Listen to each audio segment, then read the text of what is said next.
Presiden Amerika Serikat Donald Trump melontarkan ancaman akan menaikkan tarif impor ke China menjadi 157% per 1 November 2025. Jika ancaman tersebut benar-benar diterapkan, maka tarif akan memecahkan rekor tertinggi dalam perang dagang antara AS dan China. Namun Trump mengatakan ia tidak ingin hal itu terjadi, sehingga ia akan melakukan perundingan dengan Presiden China Xi Jinping. We're actually on November 1st, the tariff on China goes to 157%,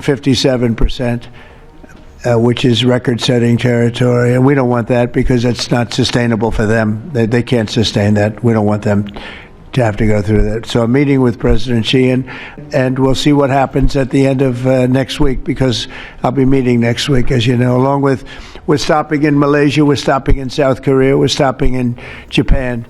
I'm meeting with President Xi actually in South Korea, so it'll be the first thing on the list. Yeah, please. Sebelumnya, pemerintah Cina menegaskan siap berjuang melawan sampai akhir dalam perang dagang melawan AS. Juru bicara Kementerian Perdagangan Cina mengatakan posisi Cina tetap konsisten sambil tetap membuka kesempatan untuk bernegosiasi.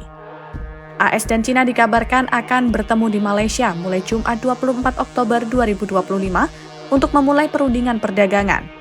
Pertemuan itu digelar jelang KTT ASEAN di Kuala Lumpur yang akan dihadiri oleh berbagai tokoh, termasuk Presiden RI Prabowo Subianto. Wakil Perdana Menteri Cina He Lifeng dijadwalkan bertemu dengan Menkeu AS Scott Bessent dan perwakilan dagang AS Jamieson Greer. Para pejabat tinggi perdagangan AS menyatakan mereka akan mengunjungi Malaysia untuk membahas kebijakan Cina terkait pembatasan ekspor logam tanah jara.